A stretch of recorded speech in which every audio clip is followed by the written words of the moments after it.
Hi everyone, my name is Washington and welcome back to my YouTube channel. Today we'll talk about temptations to sin, and we're continuing with our series on the kingdom in 3 minutes.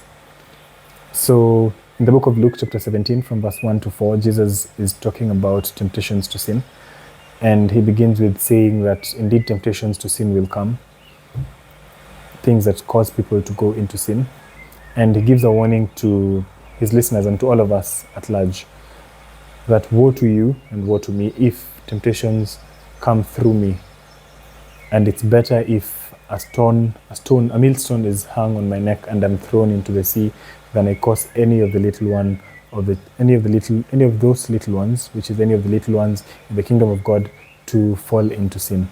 And so it's an encouragement to all of us that we ought to be very careful with ourselves, not to cause people to sin. Remember, things like gossip are sinful before God, and we have to keep ourselves in check to make sure that we do not be the ones propagating gossip or causing people to gossip, probing people to tell you things that they should not tell you, or any form of sin. We have to be very careful because God has given an explicit warning on this, that we should not cause anyone to sin.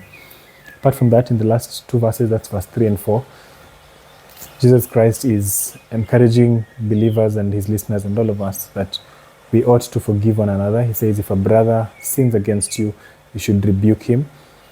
And of course, you should do this with love.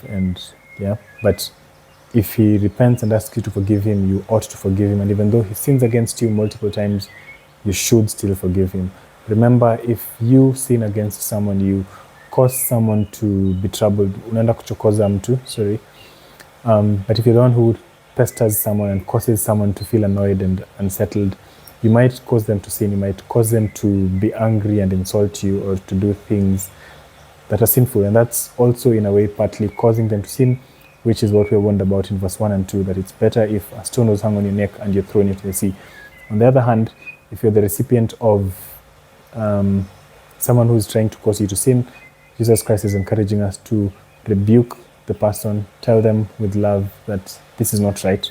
If they apologize, you're obliged to forgive. Thank you, and may the Lord help you and I to not cause people to sin. Thank you.